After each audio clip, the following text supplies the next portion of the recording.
সবাইকে অনেক অনেক স্বাগতম আমার চ্যানেলে নতুন একটা ব্লগে। দোলযাত্রা উপলক্ষে আমাদের এখানে একটা বাড়ি নিমন্ত্রণ করেছে, যেখানে পুরো ব্লগটা আমি তো বানাতে পারিনি, কিন্তু তোমরা এইটুখানি দেখো যে কি কি খাওয়া দাওয়া খাইয়েছে, সবাই নাচছে দেখো। চলো এবার খাওয়া দাওয়ার দিকে যাওয়া যাক। প্রথমে আমাদের দিয়েছিল রাধাকৃষ্ণের ভোগেতে খিচুড়ি, একটা বেগুনি। এটা দেখালাম না, এটা খাওয়ার পর আমাদেরকে ভোগের পর যে মেন আইটেম সেগুলো দিল ডালপুরি আর চানা মশলা। দেখো ডালপুরিটা তোমরা দেখতেই পাচ্ছ, ভেতরে পুর ভর্তি আর তার সঙ্গে চানা মশলা। চলো একটুখানি খেয়ে দেখা যাক কেমন লাগলো। খেতে অনেকটাই ভালো ছিল ডালপুরি আর চানা মশলাটা। এরপরে আমাদের দিল ফ্রাইড রাইস আর কষা, ঝাল ঝাল কষা আলুর দম। এই সবগুলোই নিরামিষ ছিল যেহেতু ঠাকুরের পুজো। এর মধ্যে চলো একটুখানি একটা আলু মেখে ভাত দিয়ে খাওয়া যাক, দেখা যাক কেমন লাগে।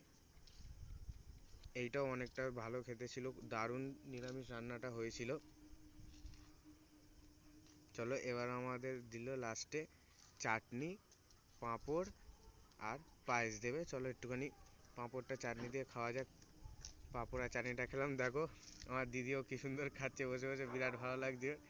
এবার আমাদের আমাদের সাথে গিয়েছিলাম আমার মাসি মেশোও খাচ্ছে, আমিও খাচ্ছি, দিদিও খাচ্ছে। আমরা একদম লাস্টের দিকে বসেছিলাম। এবার আমাদের পায়েস দিল, পায়েসটা দেখা যাক কেমন খেতে।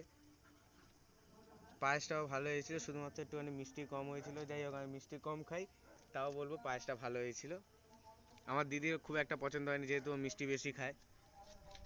চলো এবার লাস্টে দিল আমাদেরকে রসগোল্লা। আমি একটা রসগোল্লা নিয়েছিলাম, আমার মিষ্টি খেতে ভাল লাগে না, কিন্তু তাও আমি একটা রসগোল্লা নিয়েছি। তারপর আবার একটা নিলাম, যেহেতু রসগোল্লাটা খুব ভালো সফট ছিল, নরম। আমি দুটো রসগোল্লা খেলাম। খাওয়ার পর আমাদের সবার খাওয়া হয়ে গেছে। আমার দিদিও মাথা নাড়াচ্ছে, আমার মাসি মেশোকে আরেকবার তোমরা দেখো। ওরা প্রথমে বুঝতে পারেনি যে আমি কি করছি, কারণ জানে না তো, ওই জন্যে। তো আমাদের খাওয়া কমপ্লিট। এবার আমার দিদি একটু তোমাদের ব্যাকগ্রাউন্ডটা দেখাচ্ছে, যেখানে সবাই নাচ গান হুল্লোড় করছে, আনন্দ করছে রাধাকৃষ্ণের বিয়ের পর। চলো এবার আমরা বাড়ি চলে যাব। তোমরা দেখলে সবাই কেমন লাগলো পুরোটা, সেটা আমাকে অবশ্যই কমেন্টে জানাতে কেউ ভুলবে না। Till then, tata. আর ব্লগটা ভালো দেখে থাকলে চ্যানেলটাকে সাবস্ক্রাইব করে ব্লগটাকে লাইক করে দিও।